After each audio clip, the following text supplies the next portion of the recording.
نشانہ بنا کے مار دیا جاتا ہے. مگر اس کے ساتھ جو 400 میزائل جو داغے تھے، ساتھ فائرنگ شروع ہو گئی تھی. اس فائرنگ میں تھوڑی یہ ہے کہ انہوں نے اب یہ حزب اللہ کی طرف سے ہے، جو جہادی تنظیمیں ہیں حماس کی طرف سے، وہ لوگ بھی اس میں گھس گئے ہیں. تو انہوں نے بیچ میں 15-20 بندے جو ہیں، ابھی تک جو فگر بتائی جا رہی ہیں کہ 18-20 جوان جو ہیں، لوگ جو ہیں اسرائیل کے، وہ فائرنگ سے قتل کر دیے گئے ہیں. تو یہ بیچ میں تھا. ایک یہ تھا کہ ایک میزائل جو تھا وہ مطلب اپنے ٹارگٹ کے اچیو نہیں کر سکا، مگر جو گرا تو وہ ایک عام فلسطینی پہ، اسرائیلی پہ گر گیا، جس سے وہ موقع پہ ہلاک ہو گیا. صرف یہ ایک ہلاکت ہوئی ہے. باقی جنگ کی طرف کوشش کی جا رہی ہے. ایران نے خبردار کیا ہے، وہ الرٹ ہیں، ہائی الرٹ پہ بیٹھے ہیں کہ اگر ہم پہ حملہ کیا گیا تو یہ اسرائیل جو ہے اس کا عبرت کا نشان اسرائیل ہوگا، اس کا نام و نشان نہیں رہے گا. ادھر اسرائیل کے وزیر اعظم نتنیاہو جو ہے وہ دھمکیاں دے رہے ہیں کہ اس کا بدلہ لیا جائے گا، یہ جو ایران نے کیا ہے تہران اس کی بھاری قیمت چکائے گا. امریکہ جو ہے وہ اس جنگ میں بالکل ان کے ساتھ کھڑا ہے، اسرائیل کے ساتھ. اب اس جنگ میں مشرق وسطیٰ میں ہوئی جنگ ہے، اگر یہ پھیلتی ہے تو یہ بہت دور جائے گی. اب دیکھتے ہیں کہ کیا ہوتا ہے. ہمارے پڑوس میں ایران پہ آج سخت وقت ہے، بڑا کٹھن وقت ہے ان پہ، کیونکہ انہوں نے 1,70,000 کی فورس جیسے ملک سے انہوں نے پنگا لیا ہے. مگر یہ وہ ملک نہیں ہے کہ 1,70,000 ان کی آرمی ہے اور ہم اس کو چھوٹا ملک سمجھیں. دنیا کی پاورفل کنٹری ان کی بیک پہ کھڑی ہیں. یہ سارا مسئلہ آ رہا ہے. پیسے کے لحاظ سے بڑے تیز ہیں، اور دنیا کے جتنے بڑے بڑے ممالک ہیں وہ ان کے ساتھ اس جینوسائیڈ میں فلسطین کے ان کے ساتھ کھڑے دکھائی دے رہے ہیں. اس لیے جو ایران نے حملہ کیا ہے تو یہ پریشانی کی بات ایران کے لیے کافی ہے، کیونکہ اگر ہم کمپیئر کرتے ہیں، ان کا موازنہ کرتے ہیں آرمی کے حوالے سے، جیسے ہم نے کہہ دیا کہ 6,10,000 جو ہے اس ٹائم پہ زمینی فورس ہے ایران کی، 1,70,000 جو فورس ہے وہ اسرائیل کی ہے. مگر اسرائیل گوریلا وار کی ایکسپرٹ ہیں، ان کی انٹیلیجنس ایجنسی موساد بھی بڑی تیز ہے. اور جبکہ یہاں پہ کوئی اتنی بڑی جنگیں انہوں نے ایران نے ابھی تک زمینی فورس میں ہم نے دیکھا نہیں ہے کہ کوئی اتنی بڑی جنگیں لڑی ہوں. پھر بھی ہم تھوڑا بہت کمپیئر کرتے ہیں کہ کیا آگے جا کے ان کے جو فوجی مطلب جو موازنہ ان کا بنتا ہے بحریہ کے حوالے سے، فضائی حوالے سے. آرمی تو اگر ان کی 6 لاکھ بھی ہے تو وہاں پہ وہ تیز ہے ذرا، آرمی ان کی دنیا میں بھی اچھے نمبر پہ ہے. اسرائیل کی آرمی جو ہے ان کا رقبہ بہت زیادہ ہے. وہ چھوٹا ملک ہے، یہ بڑا ملک ہے ایران. اب رقبے کے لحاظ سے بڑا ملک ہونا ان کے لیے فائدہ ہے، مگر یہ ہے کہ ان کی آرمی 6 لاکھ ہے اور وہاں پہ 1,70,000 آرمی ہے، مگر وہ لوگ بڑے کم ہیں اسرائیل کے.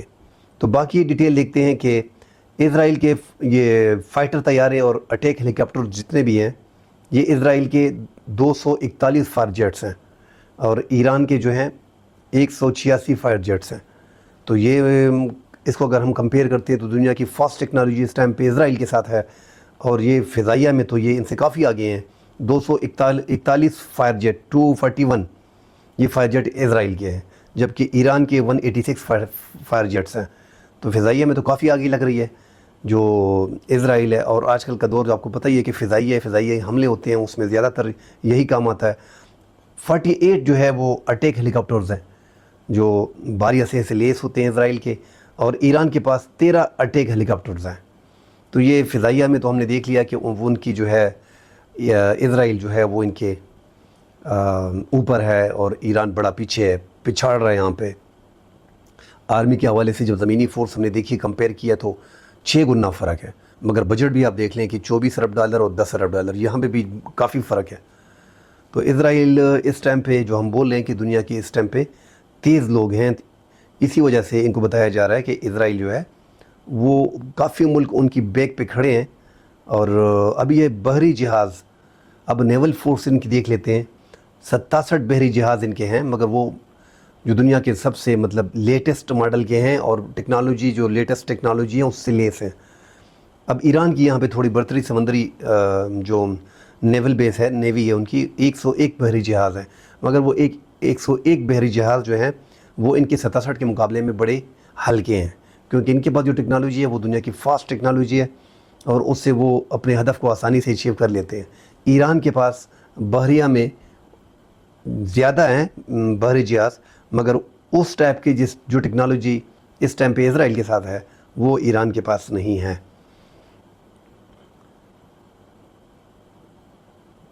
تو یہ ساری تفصیل تھی. اب یہاں پہ جو میزائل سسٹم ہے، ایران کی میزائل سسٹم میں انہوں نے بڑی کامیابیاں یہ جو شو کی گئی ہیں کہ اس نے رینج 2200 کلومیٹر تک میزائل جو ہیں وہ بنائے ہوئے ہیں. شہاب میزائل پہلے ان کے پاس تھا، پھر شہاب 2 ہو گیا جو 500 کلومیٹر تک مار کر سکتا تھا، اور ابھی جو ہے وہ 700 پھر 750. اور ایران کی میزائلوں میں ایک اہم میزائل فتح ہے جو 110 ہائی پر سوئنگ میزائل ہے، 300 سے 500 کلومیٹر تک ہدف کو نشانہ بنا سکتا ہے آسانی سے. اب ایران نے سینکڑوں میزائل جو داغے ہیں، اب اس بلاسٹک میزائلوں میں ہم دیکھ لیتے ہیں، مگر ان کی اتنی تباہی ہم نے اسرائیل میں دیکھی نہیں ہے. مگر جو اسرائیل کی میزائل ہیں وہ کافی تباہی جو ہے وہ مچا سکتے ہیں. یہاں پہ یہ سب سے اہم ہے کہ اسرائیل جو میزائل ڈیفنس سسٹم جو ان کا تھا، وہ انجینئر اوزی روبن نے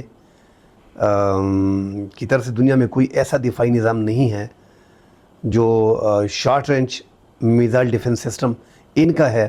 اسرائیل کا دنیا کا کوئی سسٹم ایسا نہیں ہے. یہ آئرن ڈوم ہے تو یہ بڑا فیمس ہے. پھر بھی یہ جو اس بار ہم نے دیکھا کہ تھوڑا سا اس کو فیل تو خیر ہم نہیں کہہ سکتے. 400 میزائلوں میں سے 250-300 میزائل تو انہوں نے آلموسٹ روکے ہوئے تھے اپنے اس سسٹم سے، اور باقی جو ہے وہ گرے ہیں. مگر ٹارگٹ کے اچیو کیا ہے یا نہیں کیا ہے یہ تو ایران ہی بہتر جانتا ہے. ہو سکتا ہے کہ ایران نے اشارہ دیا ہو کہ ہم بہت کچھ کر سکتے ہیں، اس لیے جو اپنے ٹارگٹ رکھے تھے اور جو اچیو کرنا چاہتے تھے وہ انہوں نے اچیو کر لیا ہے. اور وہ ہلاکتیں اور نقصان اسرائیل کا نہیں چاہتے تھے کیونکہ جنگ اس سے بڑھ جاتی مزید اور ٹائم نہیں لگتا. پھر ابھی بیچ میں جو باتیں چل رہی ہیں کہ کسی طریقے سے اسرائیل کا حملہ روکا جائے، مگر لگ ایسا رہا ہے کہ ایگریشن جو اسرائیل شو کر رہا ہے تو یہ اگر یہ جنگ پھیلتی ہے تو یہ دور تلک جائے گی. پھر اس میں جو امریکہ کا ہے جو فل سپورٹ ان کے پاس ہے، اگر وہ سپورٹ کھل کے مزید سامنے آتا ہے اور ان کے فائر جیٹ وغیرہ بھی اس میں حصہ لیتے ہیں، اگر امریکہ جنگ کا حصہ بنتا ہے تو پھر رشیا، چائنا، یہ جو ہمارے ملک کے ادھر ہیں یہ بھی بیچ میں کود پڑیں گے اور یہ حالات بہت خراب ہو جائیں گے. تو اللہ خیر کرے. اڑوس پڑوس میں جو ہمارے ہیں یہ حالات بڑے خراب ہو رہے ہیں. جو میزائل داغے تھے ایران نے وہ اصفہان سے، تبریز سے، حریم آباد سے اور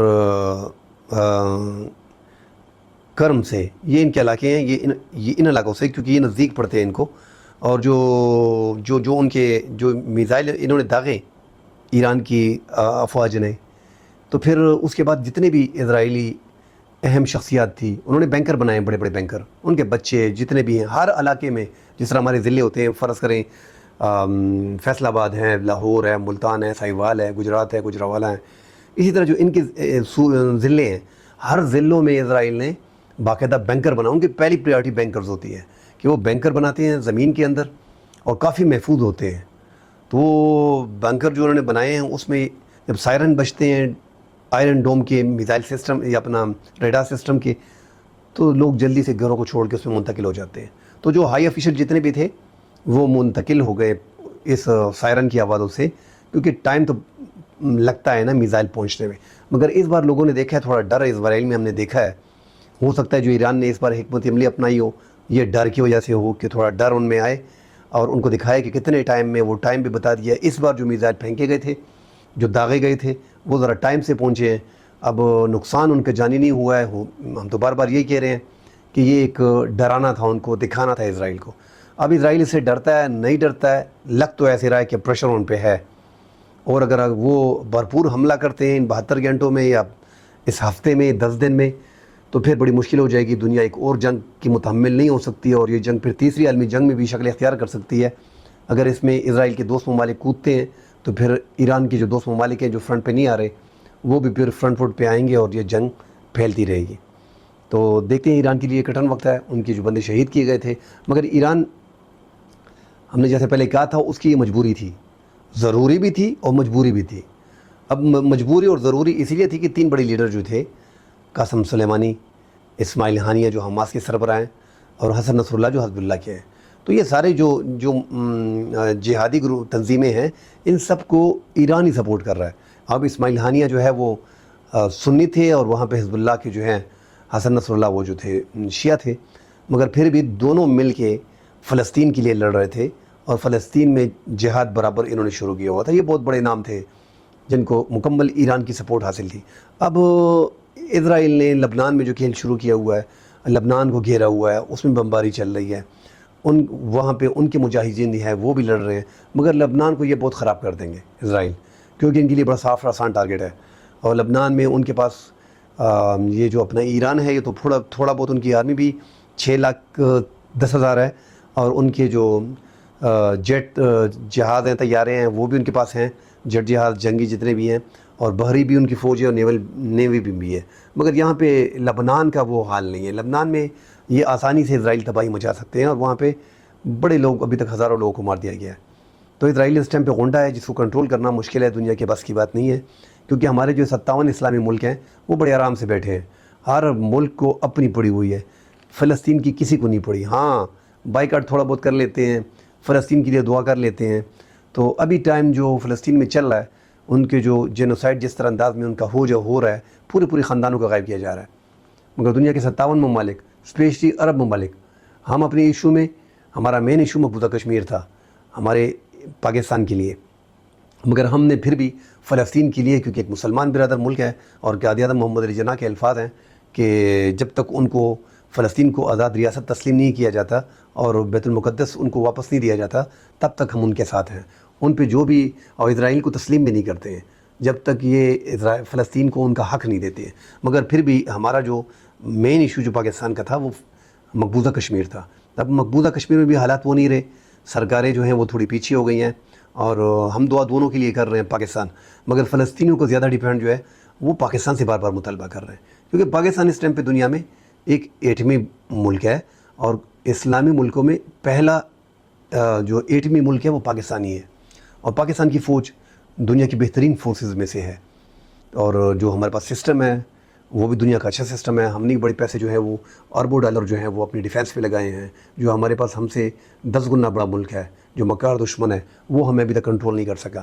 مطلب پاکستان کی آرمی 2 بار جنگ کر چکی ہے، سن 65 میں، 1971 میں، مگر وہ دشمن اس طرح ابھی بھی ان کو ڈر رہا ہے۔ مطلب پاکستان نے اپنے ہمسایوں کے ساتھ ہم اچھا تعلق رکھنا چاہ رہے ہیں، مگر جو جنگی اعتبار سے پاکستان نے اتنے بڑے ملک سے ٹسل لے کے اپنے آپ کو ڈیفینس میں کافی مضبوط کیا ہوا ہے، مگر پھر بھی ہم دیکھتے ہیں، ہم اس طرف موو کرتے ہیں کہ فلسطین پاکستان سے بار بار مطالبہ کرتا ہے۔ تو یہ بھی دنیا میں ایک حقیقت ہے، پاکستان چاہے جتنا بھی معاشی کرائسس ہو، اگر پاکستان اسرائیل کو 1 آدھ 2 بار دھمکی دے دیتا ہے، تو پھر ان کو پتہ ہے کہ یہ تو ان کا رینج میزائل وغیرہ جو ہم پہ روک دیے گئے تھے 2200 کلومیٹر کے، مگر پھر بھی ہم آسانی سے بنا سکتے ہیں، اور ہمارے پاس ہیں بھی اتنے انداز میں ہیں، اور ہمارا ایٹمی پروگرام اس لحاظ سے بہترین ہے کہ اسرائیل کی ہمت نہیں ہوگی کہ وہ دیگر کسی ملک کو دیکھ سکے۔ مگر فی الحال ہم اس حالات میں نہیں ہیں، کیونکہ معاشی حالت ہماری بڑی خراب ہے، تو اب ہر ملک کی اپنی ایک پالیسی ہوتی ہے، اس کے مطابق وہ چلتا ہے۔ اب ایران کے لیے دعا کرنی چاہیے، ہمارا پڑوسی ملک ہے، پوری اس امت مسلمہ کو ایران کے ساتھ کھڑا ہونا چاہیے۔ جو 400 میزائل داغے گئے تھے، اس میں لوگ مسلمان جتنے ممالک تھے وہ دیکھ رہے تھے، مشاہدہ کر رہے تھے کہ اس میں کچھ نہ کچھ تو ہوا ہوگا، ان کی بڑی تباہی ہوگی، اور 24 گھنٹے گزرنے کے بعد اب تک اسرائیل نے اعلان کر دیا ہے کہ ہمارا کوئی جانی نقصان نہیں ہوا۔ تو یہ تھوڑا سا تعجب و حیران کن تھا اس لحاظ سے کہ یار 400 اتنی بڑی انویسٹمنٹ جو آپ لوگوں نے ادھر پھینک دی ہے، تو یہ دباؤ تھا، ان کو ڈرانا تھا، کیا تھا؟ اب یہ آگے جا کے مزید واضح ہوگا، دیکھتے ہیں کہ اسرائیل ڈر گیا ہے یا وہ کوشش کر رہا ہے، یا ان کو بتا دیا گیا تھا، ایک میسج کنوے کیا گیا تھا بڑی تیزی سے، جو وہ سمجھ نہیں رہے تھے کہ یار دیکھو ہمارے پاس یہ سسٹم ہے، اور ہم پھر بھی آپ کو اس طرح نہیں مار رہے۔ انشاءاللہ کل اگلی پروگرام میں ملتے ہیں۔ اللہ حافظ۔